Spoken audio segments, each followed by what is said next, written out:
NJIT has its 4th consecutive shutout of the season, its 3rd consecutive win, with a 3-0 clean sheet against Rider. Adam Dobrowolski here with Allie Nick and our player of the game, Ciara Adams.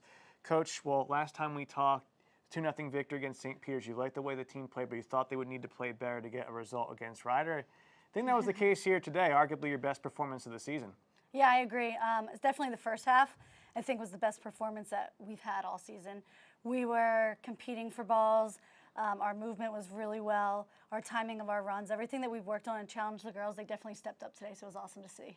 Speaking of timing, Ciara, 2 goals, also an assist, and we'll talk to Ciara on what she saw to get that timing on the 2 first half plays, but just talk about what she did and the rest of the team where kind of first 4 games you were still trying to find that fluidity in attack, and even when you were up late here, you kept pouring it on 23 shots. It looked like the offense was its most complete in the final third today. Yeah, absolutely. I think now we're getting a feel for where players are and the space that we're going to be most successful in.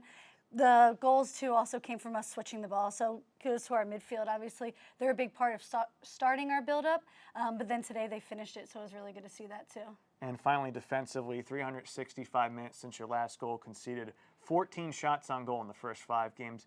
What are they doing just to make sure that those opponents are not getting good looks on goal? I mean, it's work, right? They're playing phenomenal. It's not just our back line. It starts from our forwards and everyone down committing to that. And you see that. Players working back. But the backs and the keepers, I mean, it starts with them and having pride for it, and they want that shutout. So that energy trickles down to every single person on there. So we're proud of that. I mean, Sam stepping up big when Moji went out also, so having 2 clean sheets. But we said Taylor Pape today, too, cleaned up a lot of things in the back. So each player has been stepping up a different game, and it's just been helping us. Coach, congrats on winning. Thank you for your time. Thank you. And now Ciara, obviously 2 goals and an assist. And I thought in the first half it was just your anticipation of the passes. Taylor gets a pass. You looked like you anticipated well. Beat out the end line, got a pass to Kelsey Ramos when she got the 1 touch for the finish. What did you see on that play? Were you just kind of seeing where Taylor was going to go with the ball and got an early read on it? Yeah, I mean, throughout the whole entire week we've been practicing on that. And I think the chemistry between like the back line, the midfield, and the forwards now is really there. So I saw Taylor lining up, whether it was going to be a cross or that slip ball in, I was ready for it. And then exactly what we've been practicing with the forwards, making those runs in. Kelsey really finished that run. Was it the same dynamic for the second goal where you got the goal from a pass from Brianna? Were you just anticipating the ball going to that spot because it was kind of open there for anyone to grab and you got to the spot and got the finish? Yeah, Bree's been very consistent with that. As soon as she gets there, I'm like, she's going online. I knew that she was going to get there. So it was just getting those runs in, following through with those runs. And finally, on your second goal, Sophia was able to earn a penalty. You took the spot. The keeper was able to get a piece, but the soccer gods in your favor bounced it right back to you, which, to your credit, you earned that and how your hard work was.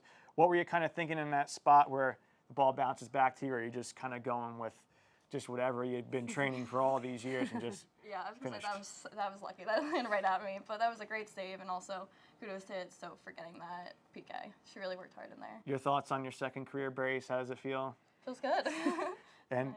And now obviously moving forward, your next 5 games are on the road, so the next home game's not until October. But what is the process like here where now you're kind of in this mode of preparing for the road game? Does it change anything up, or are you just kind of going with the same thing that you always do?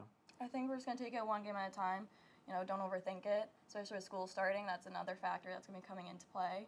But I think we're ready for it. We did against Mount St. Mary's, so I think we're ready for the challenge. Congrats on the win. Thank you. And up next for the Highlanders, their first of 5 games on the road will be against Wagner for a 7 p.m. kickoff on Thursday. But throughout the 5-game home stretch, you can log on to NJITHighlanders.com for schedule and for links on how to watch those games. The next home game will be October 3rd against Vermont, and that will be available on ESPN+.